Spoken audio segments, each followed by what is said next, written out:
today we're very proud to have Dr. Jelke Boesten from King's College London. So she's a reader in gender and development, and her research focuses on violence against women and ramifications for policy in Latin America. She's written many publications on this matter and a few books, so if you'd like to read up on it, go ahead. And please put your hands together for her. Thank you.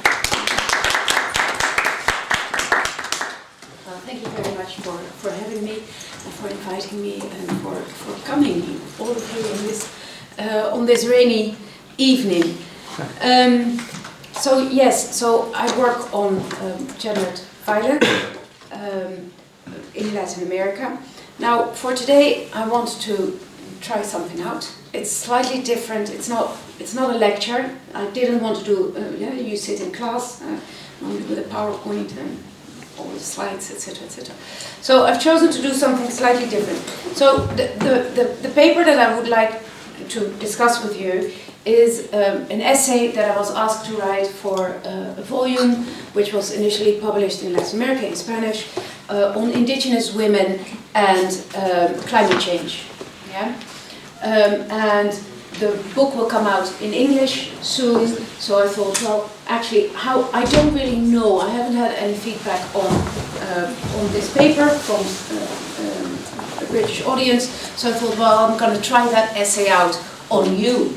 So you can tell me if it works or not. But that means basically it's a concluding essay on a book that is a collection of empirical case studies, which means concluding essays are something else than an empirical research. Yeah? So this is more conceptual rather than an empirical set of information.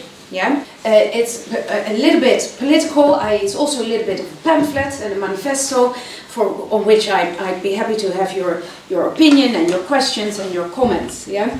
At the same time, it's very much based and grounded in a long-term engagement with Latin America and with gender-based violence on one hand, and with issues around the extractive industries and land in Latin America. So while the book where this will come is about climate change broadly, my engagement in this paper and more generally is about climate change, but also very much about issues around land and extractive industries, which influences the environment. So environmental change. Okay. So what I would like to argue and discuss today is that the current environmental crisis is highly gendered and racialized, both in terms of how diverse men and women experience the current crisis differently, yeah, as well as how this crisis has come about and is sustained in and through gendered and racialized power relations. And thus I will argue for an intersectional feminist analysis of this crisis if we want to subvert it, change it, turn it around. Now, I understand that some of you, the majority of you, perhaps are in accounting, economics, etc., so you might not be that familiar with the language around intersectional feminism. But bear with me. In about 30 or 40 minutes, I hope it all falls into place and it makes sense to you. Yeah? And if it doesn't, then feel free to ask. There's no such thing as a dumb question. Just ask if I'm not clear about what I'm trying to say. So basically, I'll argue that the solution to the environmental crisis globally lies not in the environment, nor in technology, but in the hierarchies and in the persistent violences that causes and deepens this crisis. And following this line of argument, I believe that we are now at a turning point, not only because of our growing awareness of the damage that is being done to our environment and the increasing visibility of those who resist, but because of the violence with which the privileged, who have long controlled and exploited our world and its peoples, are aiming to hold on to their privilege. And the burning of the Amazon in August and September 2019 confirms the enormity of the destruction of forests and peoples locally and globally, but also the arrogance and the historic privilege with which this is allowed and facilitated. And there are many other examples. Every month, every week, there is another example. From flooding and drought in southern Africa, wildfires in northeast Australia, and in California, of course, melting ice caps throughout the world, and so on. And who knows, the flooding in the Midlands is an example of that as well. Who knows? At this moment, the iterations of illiberal democracy are in power in the US, in Brazil, in the Philippines, in the UK, in Hungary, in Poland, Italy, and India. And these are only the right-wing movements and leaders who came to power through democratic electoral processes. Arguably, there are also non-democratic allies throughout Latin America, Asia, and Africa that support and undergird these illiberal, conservative, right-wing governments. The anti-feminism, and indeed the anti-diversity and anti-rights that this surge of right-wing mobilization has visibilized, once again demonstrates the global nature of patriarchal power. So as the authors of a special issue of the journal Science argue, I quote, while the new global right is by no means a unified political movement, there does exist a global anti-feminism, a counter-movement to transnational feminism, an internally diverse global coalition to roll back gender equality, unquote. In Latin America, there are all kinds of conservative movements who particularly attack issues around gender equality, yeah?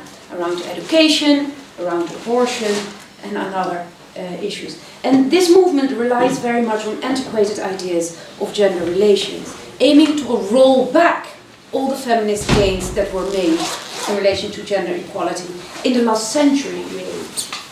And as we know from earlier feminist writings on nationalism, see the work some of you might know, Gender and Nation by Yuval Davis, anti-feminism is very easily mobilized for nationalist purposes, and hence anti-minority, anti-immigration, and anti-diversity.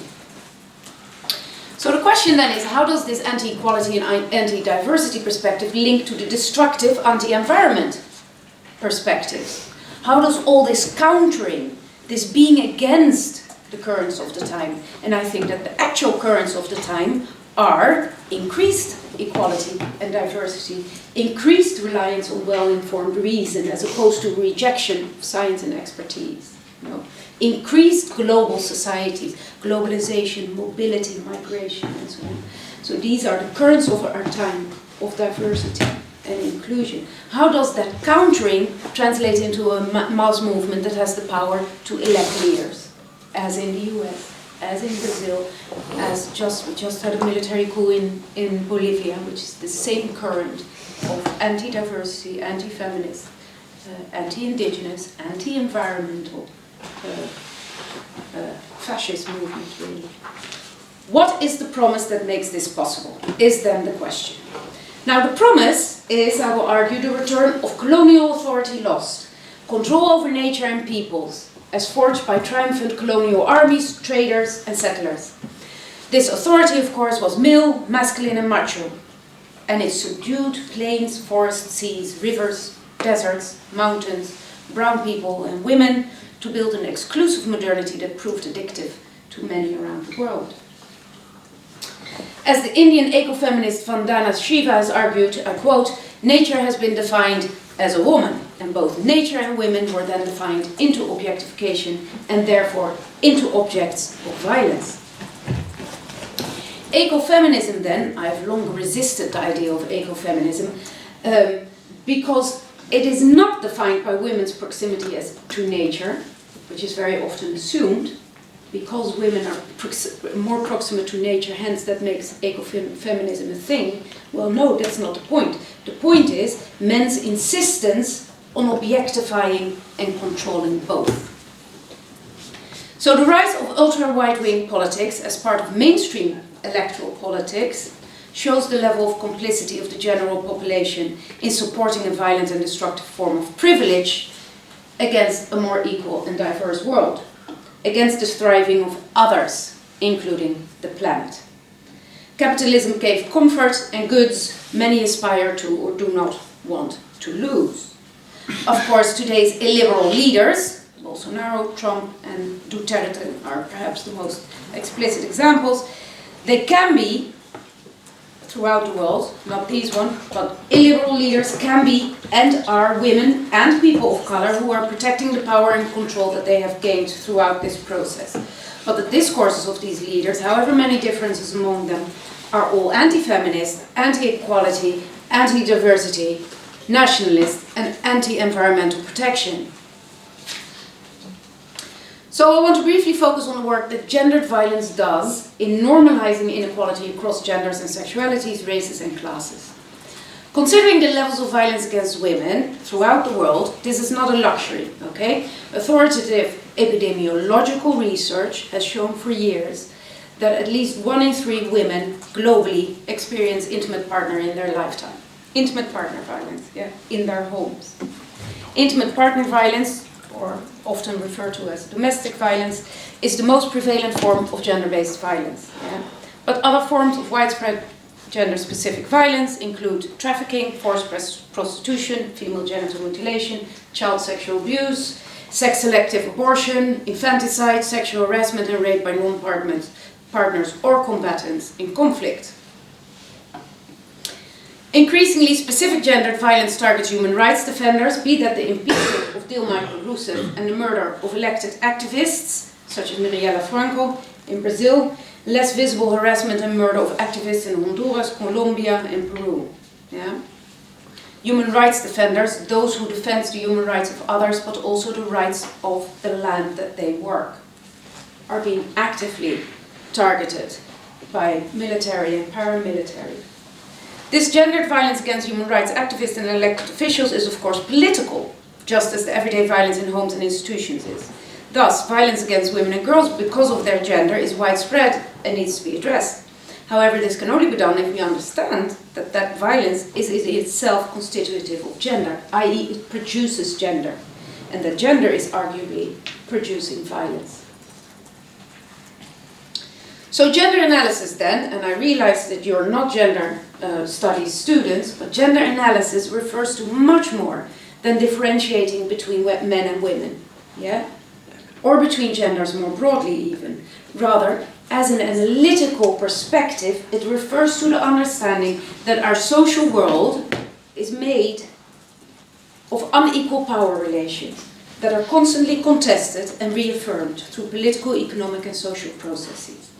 Perceptions of who is naturally more powerful than others, based on known tropes of differentiation between people, are part and parcel of this constant renegotiation.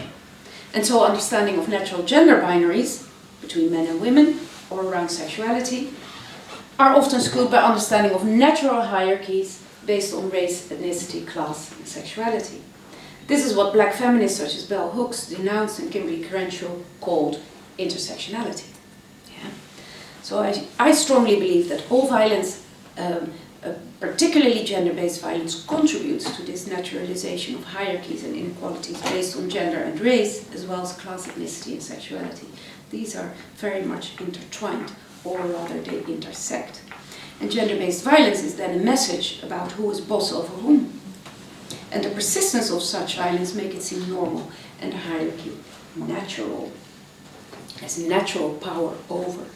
And understood this way then, the relationship between gender and violence is a productive relationship that extends beyond the immediate destructive consequences of such violence.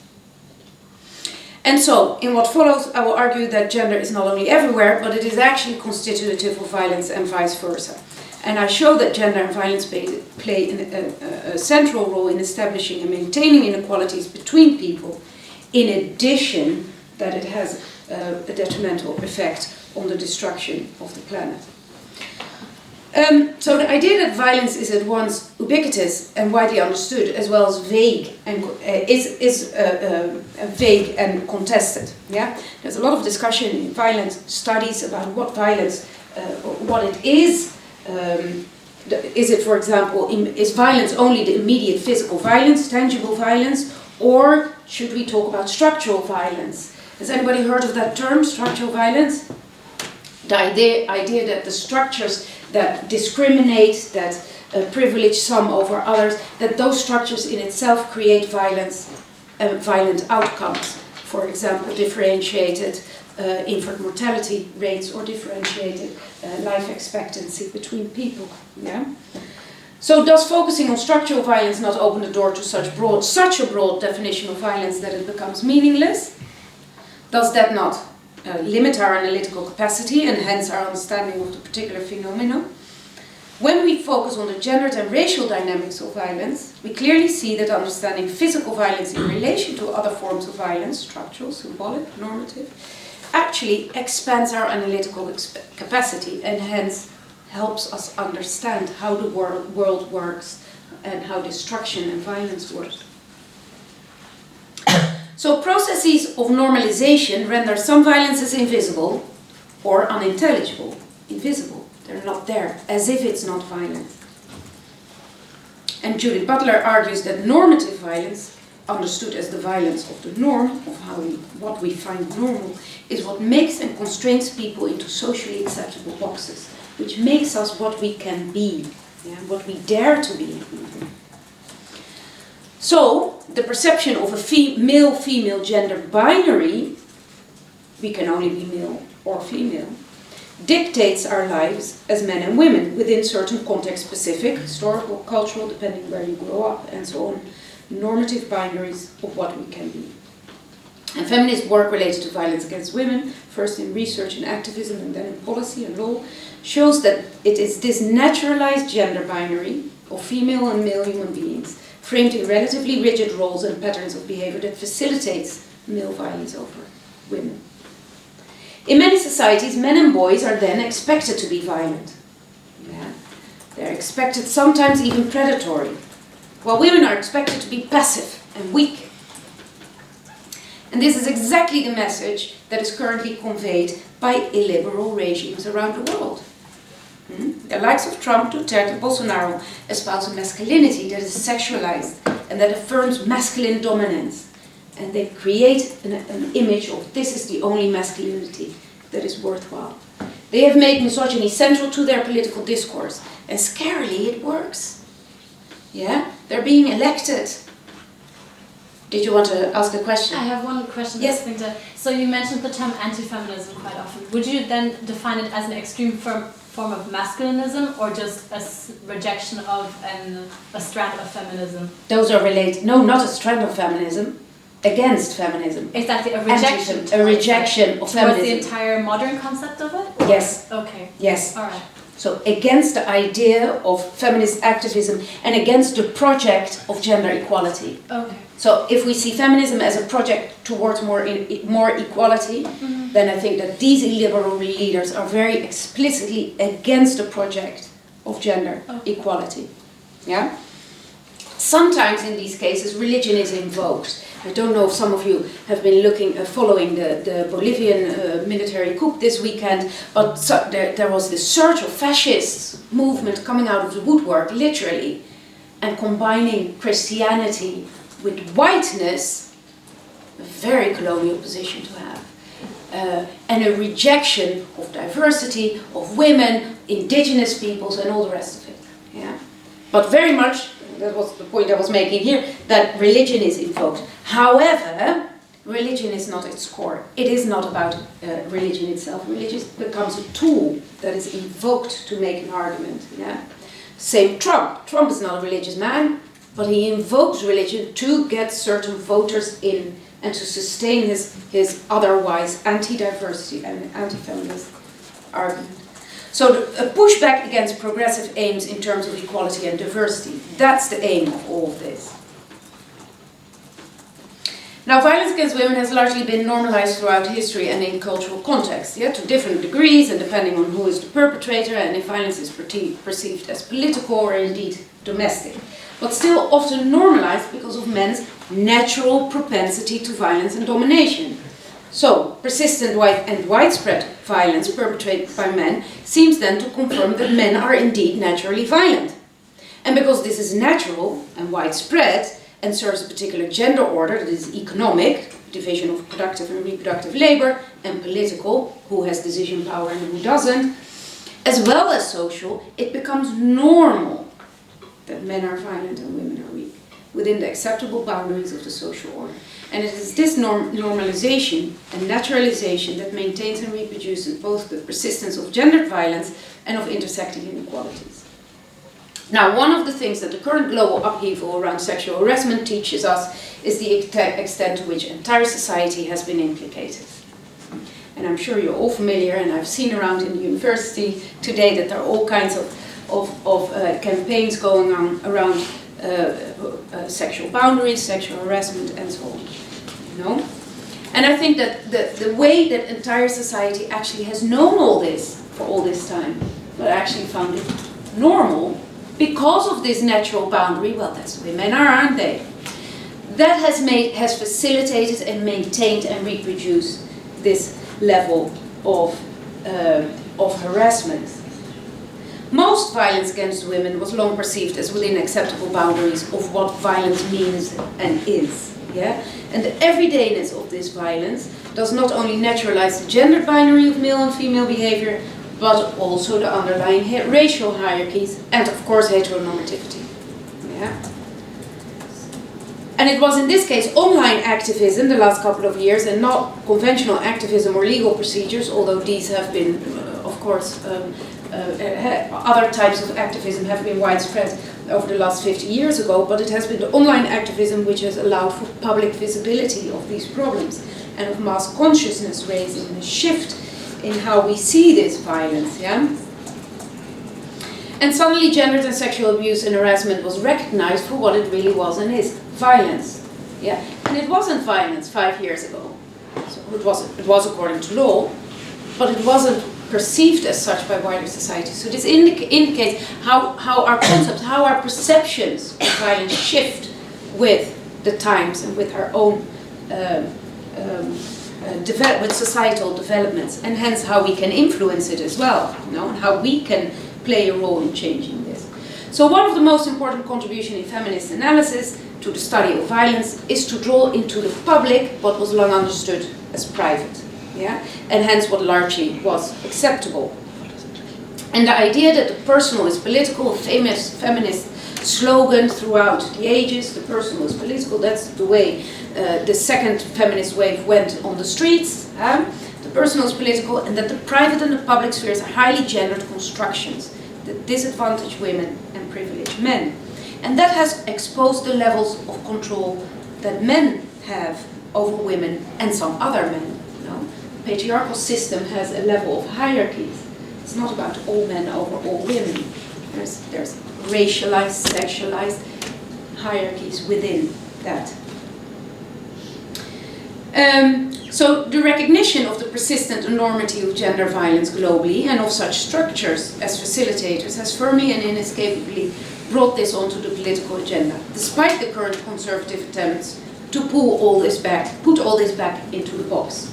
So there's very contradictory movements going on. On the one hand, we have this major activism, feminist activism, the surge of feminist activism, and on the other hand, we have this tremendous pushing back from extremely right-wing conservative, anti-feminist, anti-diversity, etc., pushing it back, you know.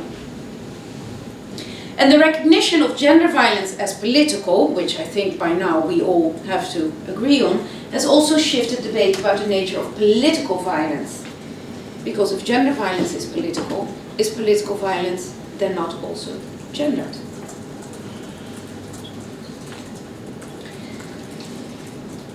The shift that took place in the 1990s with regard to understanding sexual violence in conflict as political rather than collateral, and you know, perhaps you had a chance to look.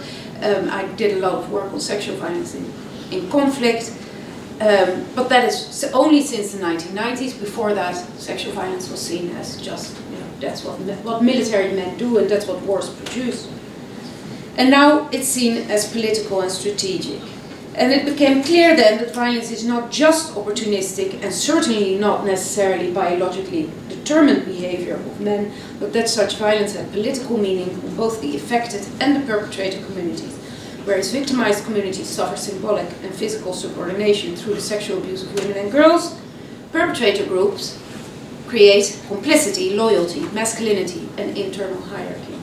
Men and boys are often also sexually abused in conflict, but this violence is largely unspoken and invisibilized, thereby contributing to the gender binary of who can be victim and further entrenching the idea of a natural hierarchy grounded in the binary of masculinity and femininity. So the continuum of violence against women between war and peace and across forms of violence in addition to the reproductive consequences of heterosexual rape, is what further helps naturalizing gender domination and submission. So while the discourse of the biologically driven and politically deserving soldier normalizes and privatizes gendered violence, unpacking the political meaning of the widespread and collective act of the practice of rape shows in fact how sexual violence naturalizes those much broader hierarchies. Race is redefined, appropriated or discarded through violent reproduction. Yeah.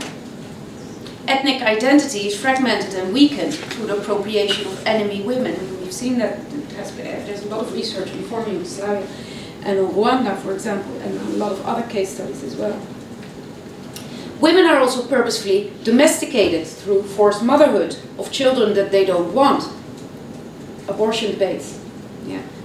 Women who have children they don't want, even abortion debates around women who have been raped. And heteronormativity is emphasized and imposed on perpetrators and victims alike. And this is not only the case in war, of course. The same enforcement of inequalities through rape happens in the appropriation of colonial bodies by the colonizer. Again, there's a lot of interesting research about this. And the slaveholder, of course, in slaveholding society, and is reproduced in contemporary sex trafficking rings, sex tourism, widespread abuse of poorly paid domestic workers in Latin America, which is what I know best, but there is a lot of this going on in Africa, in Asia, and indeed in the urban centers of London, New York, and LA. In the context of the environmental destruction, that's where we started, we must see the violence that is meted out on women, human rights defenders, such as Berta Cáceres in Honduras, who was murdered in 2016, or indeed Máxima Acuña, who is constantly harassed in the Peruvian Northern Highlands by police and private security forces, who are employed by transnational mining corporations, yeah, in that light of post-colonial hierarchies, you know, in which certain bodies are valued more than others. This is Máxima Acuña, who has a tiny farm on a very big piece of land. She and her family and her community are defending not that tiny farm that the military, the mining company with the military and the police, actually, the militarized police as its paramilitary, want to destroy, but it's not, of course, about that tiny farm. And it's not about being able to get a new home in a lovely, shiny, new suburb. That's not her point. They're defending their land, their water, and the cleanliness of the water and of the air, and of the broader agricultural environment in which they live. Yeah? And she gets physically harassed for doing so. So the complicity of wider society, the national police, the state, yeah, must be recognized in this. And there are decolonial scholars like Maria Lugones who argue that colonial relations permeate contemporary society, and this is particularly tangible with regards to these hierarchies of race, class, sex, and gender. The political power and importance of sexual violence then lies in this constant naturalization and reproduction of inequalities. Now, if we assign gender violence the power of reproducing and naturalizing hierarchy and domination on such a wide spectrum, we will have to seriously consider that violence in all its forms is informed by gendered understanding of the social order. Yeah? Feminist scholars have indeed analyzed for a long time the idea that gender is, or that our power relations, that the best way to understand contemporary power relations is through a gender lens with which we can analyze who has power over whom and why.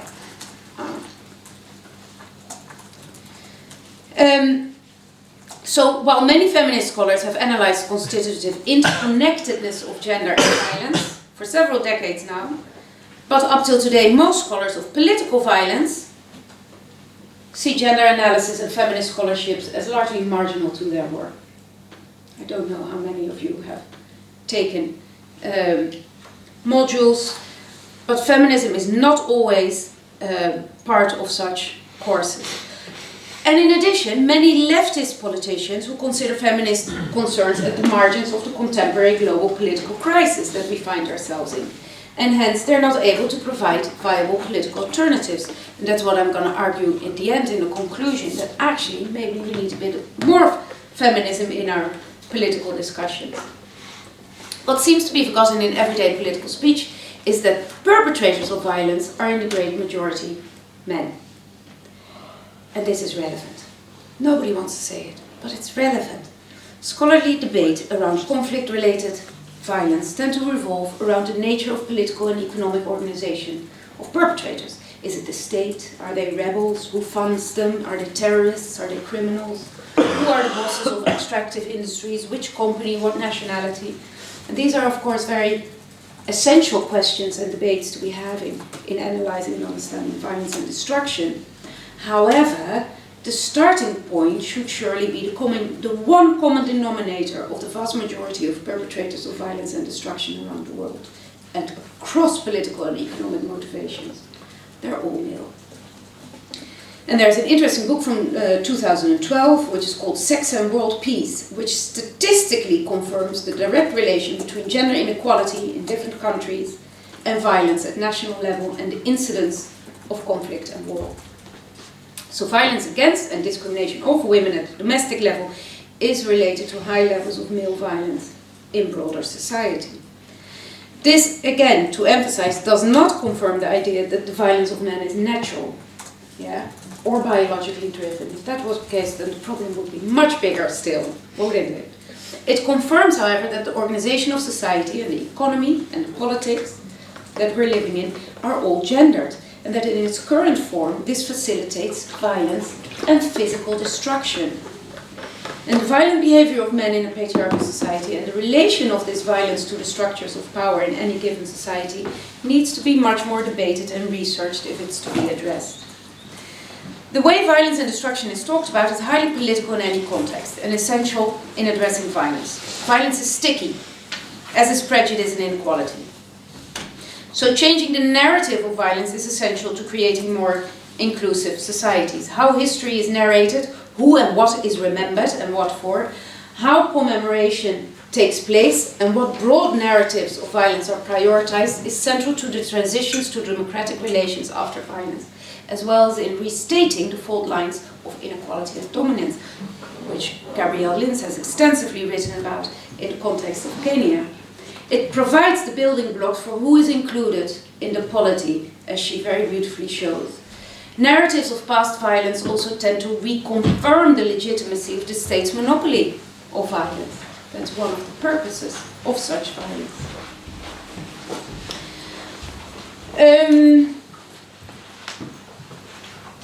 I have no idea what I'm doing with time. I've completely lost.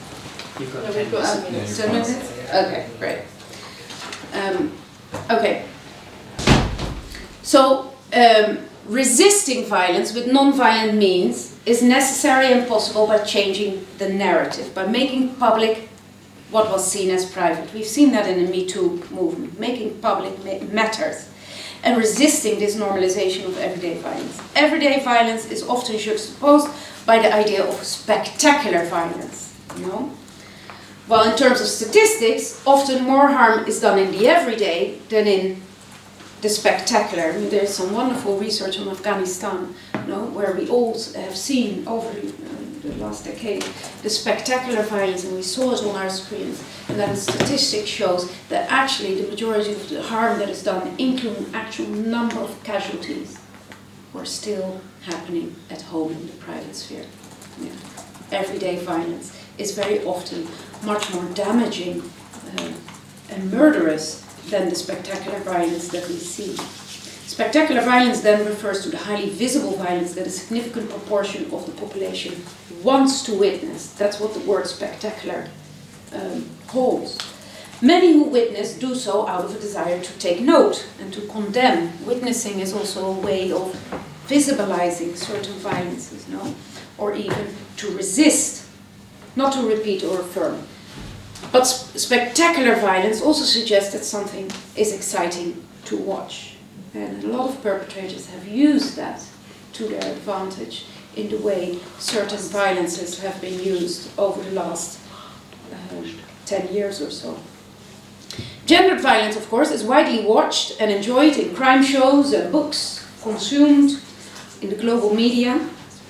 But only the tip of the iceberg is visible. The brutal gang rape and murder of a young woman in a bus in India in 2015 became a big deal, a big media campaign and created a lot of resistance. The mass kidnapping and the rape of Yazidi girls was a big deal. Systematic rape of Bosnian and Rwanda women in the mid-1990s, of course. Or even the political murder of elected activist in Rio de Janeiro, Marielle Franco. This is Marielle Franco, who was killed in 2018. And Marielle Franco is important, and I mention her, and it became a big deal in Brazilian society because she was the symbol of diversity and the power that diversity might have. Marielle Franco was a black woman, lesbian, from a poor neighborhood, defending the poor neighborhood, and she was an elected city councillor, and that made her a threat to privilege, to white male privilege. And increasingly now, actually, in the last couple of months, there's increasing evidence that Bolsonaro, the current president of Brazil, was involved in her murder. She was murdered on the street, a bullet through her head. So diversity in itself and the defense of them, the power of diversity as a threat to privilege. But the everyday gendered violence, that we don't see as spectacular, the violence of criminal gangs, of husbands, ex-husbands, would husbands, traffickers, traders in sex and girls, of security forces protecting capitalism, as we've seen in the case of Maxima Acuña in the highlands of Peru, but also the violence of erosion, contamination and encroachment on land, and of women in wars and conflicts around the world that are not mediatized, is not. So actually, spectacularizing, it's a bit complicated word, spectacularizing, making spectacular, has become a strategy of activists, to show. This was one of those big marches in response to Marielle Franco's murder in Brazil in 2018. But spectacularizing is also making visible, is forcing people to watch. And this goes back to the first one here. So this is La Última Reina. La Última Reina means the last queen. So this is the last queen of Cerro de Pasco. Cerro de Pasco is a town in highland Peru. It's a mining town, and it has for the last 20 years or so been mined out, hauled out. Literally, it has been eaten up. So this is, this is literally the town, yeah? So in the middle, it's being eaten up, literally. And the people just have to move out. And the mining company promises already for 10 years to relocate people. So as soon as a house is being eaten, they're being relocated. But you can relocate houses and people, but how do you relocate a whole community? So it's slowly being eaten up. And what this La Última Reina does, and I think it's just spectacular what she does as in the idea. She makes these pictures in which she goes as this sort of as this beauty queen, goes around, and then she sits on all these completely unlikely spaces. So this is a lake. This is a lake in that same area which is completely contaminated, And the other one is a call for. This was a campaign that she did. It's from 2012. This campaign, but then it was a big campaign. The campaign is to vote for that. It's what is called an open pit mine. To vote the open pit mine as a world, a universal heritage. As something beautiful. It's of course ironic, but the point is well made, I think.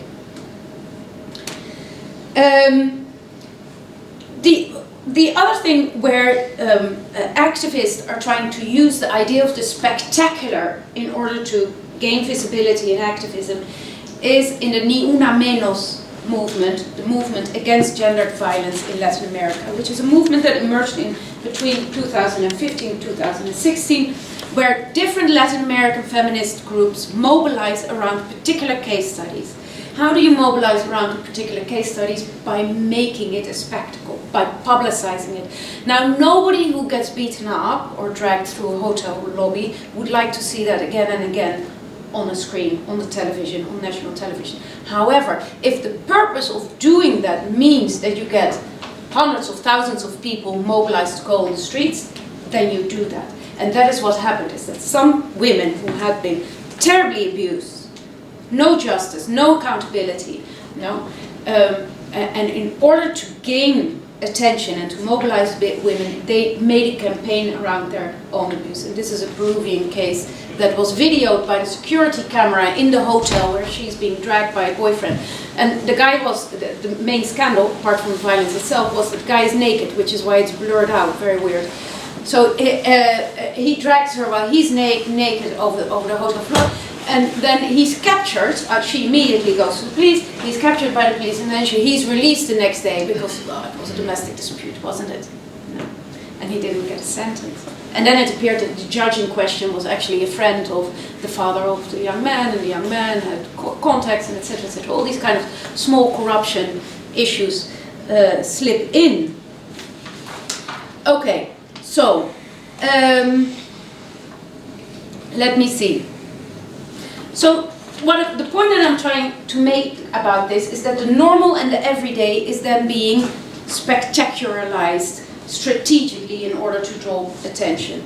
Now, conservative forces in these cases, in these mass movements, I'll move on. So these are all ways of drawing these stories and making them.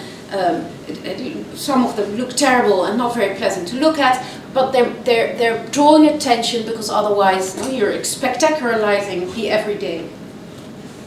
And it's difficult for these conservative forces within societies to support violence against women. They can't come out and say, okay, no, we are pro-violence against women, because that is unacceptable. So they have supported these movements against violence, yeah? But they have found other ways to oppose this feminist resurgence by reinforcing men's control over women's bodies through controlling reproductive rights. Abortion is high on the agenda in the US and throughout Latin America. Again, anti-abortion is high on the agenda, I should say. And by sending a clear message through the courts and through politics around men's legitimate access to women's bodies and their land. Yeah, we see this particular force in Trump's US, again in Brazil and the Philippines, that this misogyny is accompanied by a strong resistance to diversity more generally. So this conservative backlash against women's rights can be read then as evidence of the central role that gendered violence plays in the maintenance and perpetuation of gendered, racial, class, sexual hierarchies throughout the Americas, but I think also beyond. And the natural world, the planet we live on, seems to be the current battlefield, and it is a very dangerous one. So my main argument is really that the only way to resist is to realize that these disastrous politics require an intersectional feminist understanding of the current renegotiation of power relations. In sum, last point, to sum up literally, I see the cultural environmental crisis as steeped in a crisis of politics that is defined by a powerful counter-movement against recent advances made in terms of equality and diversity. Including, so these advances are not only here at university or, no, these frameworks such as the UN, international humanitarian law, and its international courts, the European Union, are all very much more pro-diversity, pro-inclusion, and so on. So the current movement is against all that. So therefore the environmental crisis can only be addressed if that gendered and racialized organization of power is informed by ideas of binary gender order grounded in natural sex differences and hence natural racial difference.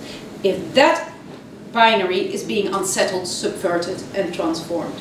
And gendered violence informs and reproduces these forms of domination and subordination across these vectors of differences. An intersectional feminist perspective then, understood as a perspective that urges us to unpack those power relations beyond crude binaries and across social, economic and political spheres and difference, helps to better understand prevalent violent configurations and the ways to resist. And perhaps then, this should be the political alternative in lieu of a credible political left-wing opposition to the current crisis, be that in the US, the UK, or indeed Latin America. Thank you.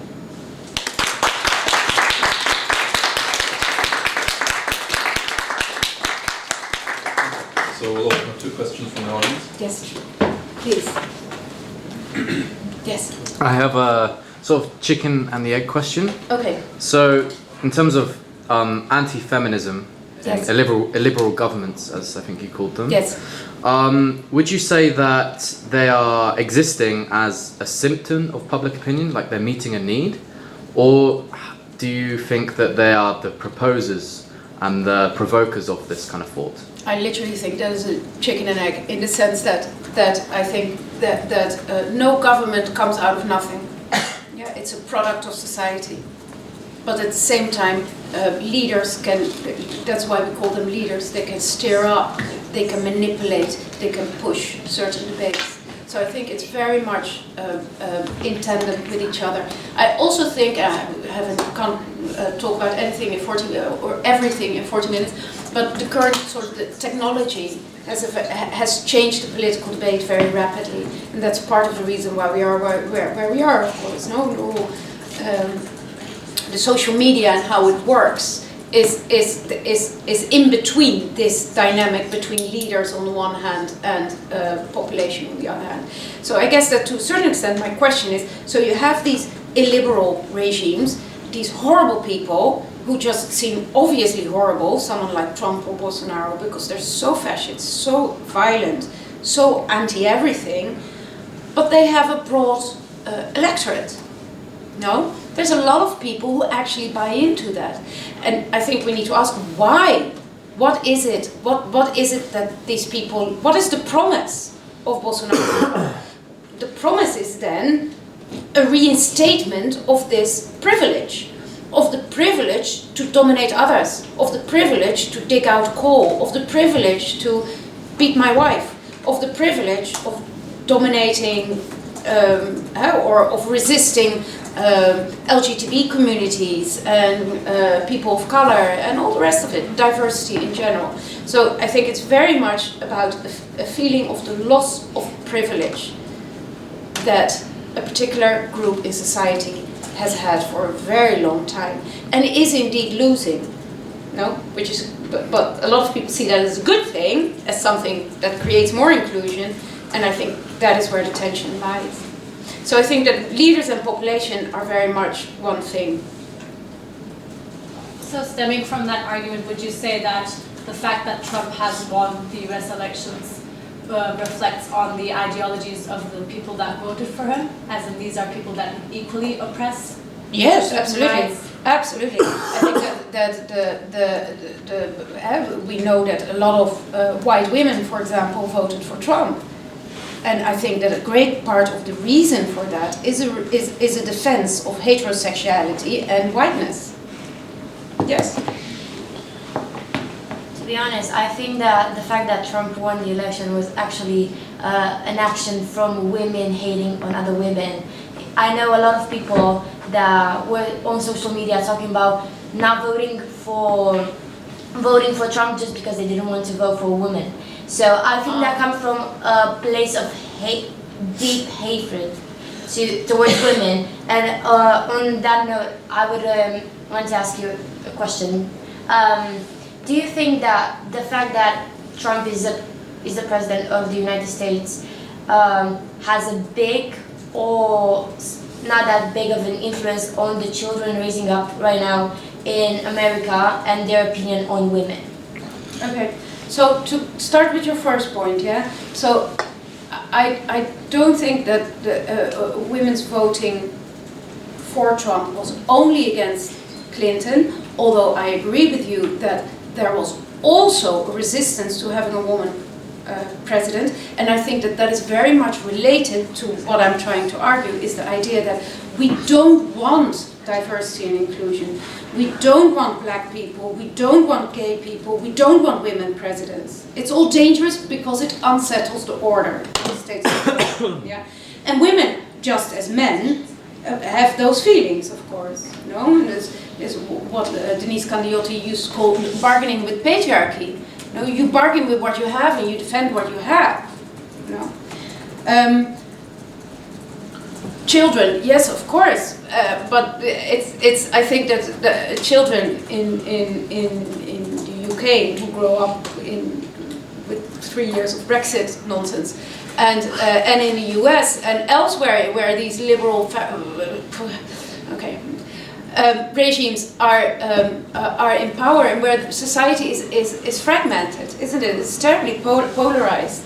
So I'm sure that there are a lot of kids growing up as activists and who grow up with the idea that no, diversity and inclusion is great because they go with their parents on marches, the Women's March against Trump, or a pro-Remain march here, or you know, and then there are other kids who grow up on the other side. So if anything, what this does, the longer that this drags out, the more polarized, the longer we will have a polarized society. Absolutely, yeah.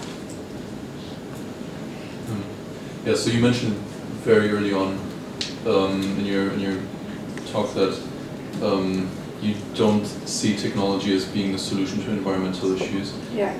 Could you elaborate on that, and especially kind of with its role in developing sustainable energy sources and recycling Yes. methods, and then on the flip side, how do you see intersectional feminism being able to contribute solutions to issues that seem at the base very economic in nature? Excellent question. Thank you. So I guess that the point is, of course, we need technology and we need sustainable energy sources and etc. etc. But if we don't do something about the order, the hierarchy, the power regimes that we have now, then those technological advances won't matter because those illiberal regimes don't care. They won't invest in them, they won't apply them. There's the whole ridiculous debate about northeast Australia, where the fields are burning and the coral reefs are being destroyed, and the government says, oh, well, let's do some coal mining here. I mean, it's, you know, if the political leaders are not willing to actually support technological interventions in order to change the situation in which we're in, then the technology is not working. So in the end, politics needs to change. Otherwise, the technology won't matter enough. That's my point. At the same time, as soon as the politics, and you see that in some countries which are more progressive, where countries have progressive and pro-environment governments, there the technology develops very rapidly to mitigate and to help, and in terms of sustainable energy, but also in how to make cities sustainable, how to build neighborhoods that float on water, and etc. etc. So there are a lot of technological interventions that could save the planet, but not if we have political leaders who throw all of that out. So that's my point, really. Okay. And what about, you know, at some point, because policy, as we go on in time, will increasingly become constrained by the harsh reality of climate change, how do you think economic incentives are going to develop? Because even a liberal government surely would have to respond to economic incentives as soon as things like renewable energy become not only economically viable, but actually economically preferable to things like oil. Yeah. So that's about, again, to me, it's interesting. You translate this into economic problems, well, I'll translate it into political problems. Why? Because I think that politics and policy has the power to regulate, to tax intervention. Taxes is a very powerful tool to intervene in society and in economics. You know? The way you design your tax incentives will determine what kind of energy sources there will be dug out or developed, you know, what kind of renewable energy. So I think that politics and policy can do really is essential in order to enable the work of an economics that is more sustainable. And without that, there is very little space for movement. And why intersectional feminism? Because I think that all of these different this countering, against the environment, against science, against scientific knowledge, against knowledge in general, you know, is very much related to that being against equality, against diversity, against migration, against, well, we all know that actually diversity and inclusion in general improves companies, improves decision making, improves economic performance of companies. So we know all that. But hey, that's knowledge, and and the liberal regimes don't care about knowledge. So this is where we're stuck. We're stuck. But this is why I think that we do need that feminist intersectional perspective in order to be able to have a more inclusive perspective. And I think that that is what is missing also in contemporary UK politics, and that's, it's not helping. You're talking a lot about like how feminist and kind of feminist movements will make the government more kind of liberal and more like, for climate change. Why would you say then kind of gender equality is more important than like racial equality or class equality? I think that they're all related. I don't think you can look at one without the other. So the whole point, or one of the points, is I think that gender inequality very often reinforces racial inequality and vice versa. Yeah. And class hovers somewhere in between. So I don't think you can separate them. Yeah. I guess that makes sense. And I think that the role of violence, physical violence and particularly sexual violence, plays the role of naturalizing those hierarchies between men and women, but also between white people, including women, and people of color. Yeah. Heavily intertwined, and you can't really separate them. So, which is why I insist on the feminist. I say feminist because I need not gender, because feminist is a political position, i.e. pro-equality. Yeah. And in my perspective, feminism should always be intersectional. I.e., you can't be pro-equality, but only for women, or only for white women. You have to be pro-equality for everyone, otherwise it doesn't make sense to me. That's why I'm calling it in this sort of clunky word as feminist intersectionality, or intersectional. So in one of my modules, the topic was gender inequality, and we were advised to use the gender gap report from the World Economic Forum as an indicator to basically class countries into hierarchies based on gender equality in terms of health, education, and employment services. Okay. And funnily enough, countries like Slovenia, which are governed by populist right-wing countries by majority, are actually in the top 10 of that report. Would you say that tools like these do not necessarily reflect accurately on the existing gender equality situation within these countries, or how else should we look at this lens if the biggest multinational agencies in the world tell us otherwise? Yeah, very good question. So there's a politics of measurement. Yeah. What do we measure, why, and how do we measure it? So indeed, this was World Bank, you said, no? World Economic Forum, okay. They tend to use the same database. The World Economic Forum, the World Bank, they use particular statistics. You need to ask yourself, what is it that they're measuring? Yeah. And does that equal equality? So if we measure labor market participation, which is one of those very powerful measurements, or widely used, I should say, and hence powerful measurements of gender equality, then Slovenia probably does well. Then probably the majority of Eastern European countries do well, because they have high employment rates among women. Yeah. But did we also measure the division of labor at home? No. Do women actually do a double working day? They're the only ones who take care of children, elderly, housework, etc., etc. If that is the case, then that's not equality.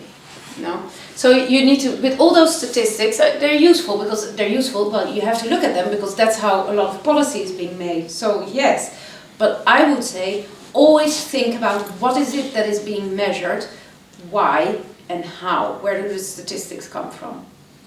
Does that make sense?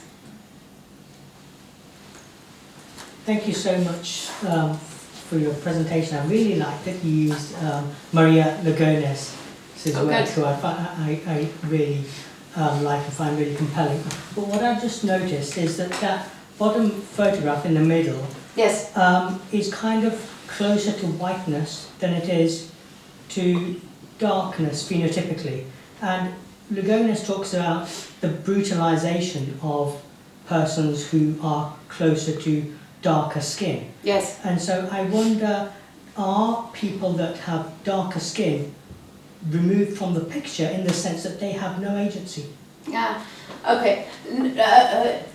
Yes and no. So I think that Latin America is a highly diverse continent with a large indigenous population, but also with a large population of European descent. Hence, the majority of the population is what we would call mestizo, mestiza, yeah? So of mixed heritage. Yeah. Now, depending from where you stand, where you come from yourself, and what is your background and how you've grown up, the population is either dark-skinned or white-skinned, no? And it also depends where you look. So, the urban centers, there's a racial hierarchy. Educated middle classes tend to be whiter than the women living in the Andes, the woman who defends her land and her little farm, who is slightly darker skinned. So there's all these hierarchies. Now, these marches are all urban. These pictures are from urban mobilization. Why? Because that's where the majority of the population lives. You can mobilize 500,000 people in Lima or in Buenos Aires or in Sao Paulo, but not in a village high in the Andes. Because, yeah, that makes sense? Okay. So the organizers of these marches are largely white middle class or whitish middle class people. Why? Because they have the time and the money to invest in organizing. Yeah? So they're the ones who walk in front. So it's a good observation, and probably the person, so this is the person who has taken that, stands at the front and takes a picture of the front. This is, I think, Mexico, where so it's a diverse, if you look closer, then you see lighter skin, darker skin, etc., etc. Here's a lot of different colors, darker. So it's a diverse continent with a diversity of people. But yes, you're right that there is there are debates within the feminist movement in Latin America about in and exclusion. Of course, yeah, absolutely. Good point. Well observed. I have a very individual level question. Okay. So concerning values. Okay. So you mentioned that values are very gendered, I think. Yes. And now specifically everyone in this room Yes. has been brought up with certain values, right? Yes. And now let's suppose that one of us gets a son, right? And Gets a son, Okay. right? Yes. And then you teach your son your values, Yes. which are not always consciously strongly gendered. Yes. Right? So what can you do to prevent the perpetuation of that pattern, which then ends in the perpetuation of the structure, which creates the negative externalities that you extensively mentioned? Yeah, how can you prevent that process? That's a wonderful question. So, educate yourself on gender. That's the main thing. Take those gender classes, read up on it, become a feminist. Make sure that you teach your children to be feminist. That's the only way. I have a son who just turned 10, and he. I don't know. If I ask him, is he a feminist? And he says, "Am I? Am I?" Because what does he know? He's 10. But I'm sure he is, and he will be. No, why? Because we constantly. But it's really difficult because he comes home with things. You know, it's not only me he talks to. It's not only his family, not even only his friends. No, it's the school, it's the community, it's everything. The images, the books that he reads. Can women? So you have to. For me, it's a constant conversation about what he comes home with and what he wants to be. So it's not easy, but it's conscious, and that's the main thing, I think, which is why I think we should all educate ourselves about these issues so that we can have a very conscious dealing with what in society prevents us to be what we want to be, and so that we can transmit to our siblings, our children, the future generation, or if you become teachers, or that you can give a particular set of values that is much more open and tolerant and diverse and inclusive. Okay, I'll go one more step. Okay. Let's suppose I just have been brought up, I just like what men like. Yeah, I think that. Okay, What is that? I don't know, just Let's men see. things. I don't Men know, things. playing football. Well, that's which women- interesting in women are not itself. supposed to do, for example, or I Okay. don't know, the things that are expected. Typically expected from men. Yes, Okay. exactly. Yes. Right? So, let's suppose I'm very extremely biased towards that, Okay. and then I get the son, and obviously I'm going to teach him the things that I like. Yes. Right? And if I find that it's gendered, then what do I do? Because I don't like anything else. Let's suppose, right? Isn't that problematic for my ability as a parent to teach my son? No, as long as you how not? teach your daughter the same. Ah, okay, fair. But okay.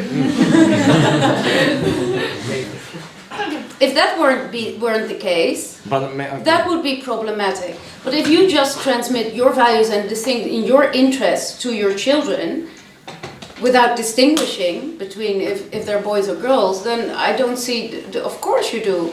Yeah. We're all different. We like different things.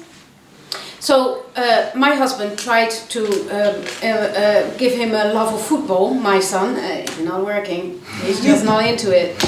You never know. You can even try, but sometimes it doesn't work. Children, people are all different. The point is, if you're trying to insist because they are boys, so they have to love football, then it's a problem. I would never insist that. Well, there you go. You're good then. I have one last question, Yes. kind of because we're running out of time as well. Building off that question about the perpetuation of processes for the people of us who aren't, being taught by our parents anymore, who weren't, born in the last 5 years. Okay. Where do you see, taking a current political issue that's been in the news a lot lately, which are the Hong Kong protests? Yes. Where do you see kind of the role or the potential of mainstream media to kind of address issues of intersectional feminism? Because at the moment, the media is completely ignoring that and just focusing on sort of the economic causes of the protests. So for people who are already adult, where do you see the potential of the media and kind of re-educating them in terms of their values and stopping the process within one generation, kind of? Oh my God, this is such a difficult question. I don't have an answer, I'm afraid. I mean, my trust in the media is not very high the last couple of years.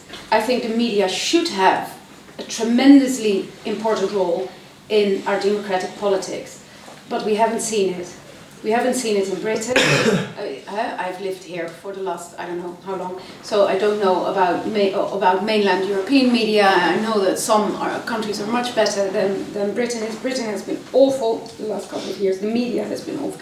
The US has been awful, but polarized largely. Now, so I find it really difficult to say anything about, the media has clearly a very negative role currently, I think, in Britain at least. I don't know enough about the Hong Kong protest to give that its true the rigor that it would need to say something sensible about that. So I'm going to skip that one. Sorry. Okay.